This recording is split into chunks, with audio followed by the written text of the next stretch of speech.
And are you thinking about getting married or know someone who is? Well, a local minister and his wife have written a book that will change your perception about marriage and help establish reasonable expectations. And joining us live now is Skip Little, co-author of the book, So You Think You Want to Get Married. Welcome, welcome, welcome. Well, thank you. Thank you for joining us. Thank you for having me. I saw a video with you, and the 4 words popped out, Yes. Marriage is not nice. Yes. What does that mean? That means that most people go into marriage with a false understanding of what the real work is in marriage. And so people focus on the dress, the day, the actual event, but they don't plan for the marriage where they can stay married until death do they part. And so the class in the book focuses on the reality and the hard work of marriage.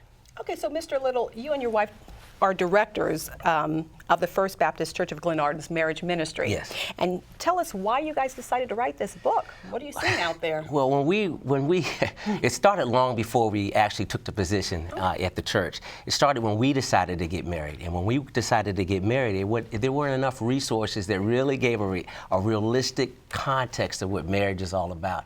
So we went to like 2 or 3 different counselors and coaches, and we still didn't feel like we were properly trained. And once we got in it, I mean, the first year was a tough year, but it was a good year. It was a good year. Here's, if we can show a photo of the book right now. Tell us about the book and perceptions you say people have of when they get married. I'm sure most people are happy. Right.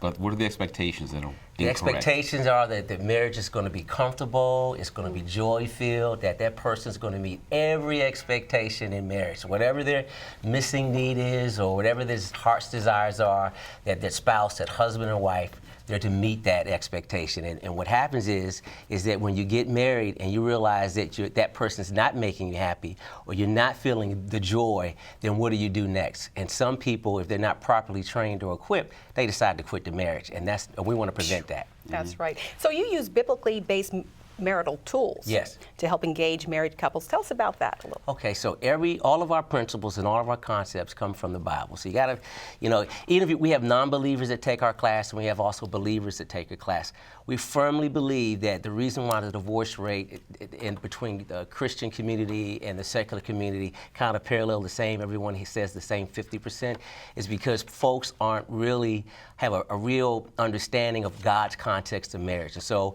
we go through the Old Testament to the New Testament and pull key points and principles to show folks how to do marriage God's way. Talk about some of the chapters in your book. Okay, so we have one chapter on expectations. And we talk about everything from where you want to live to the job you want to have. Do you want to start a business? We talk about, who's going to be the primary breadwinner. We talk about who, me and Beverly oftentimes share a story of when we first got married. We were 2-income household, and she had one definition of a big ticket item, and I had a different definition of a big ticket item. So my definition of a big ticket item was anything under $1,000 I didn't need approval for. So I was coming home with washing machines, stereos, suits, shoes, the whole 9 yards. Her definition of big ticket items was anything under like $50. And so we had that first year, we had to kind of negotiate what a big ticket item is. Well, today that big ticket item is anything over $20 I need to get approval. Okay, now you did mention divorce, and it's rampant in our society. Everyone knows that. What do you think needs to happen to reverse that? Just a realistic understanding of the hard work marriage is. You have 2 people coming from 2 different cultures, 2 different contexts, 2 different family experiences, and you're coming together as one. It's just a lot of hard work. The good news is, through the hard work, if you apply the biblical principles God's way, you can survive the challenges that take out so many other couples. And so the deal is, apply the principle, the hard work, and you'll survive. You'll have a marriage until death do you part. Okay, once again, the book, So You Think You Want to Get Married. Yes. Okay. Thank you very much. Thank you so much. Well, if you want to find out more about the topic or the book, email info@skipandbeverly.com.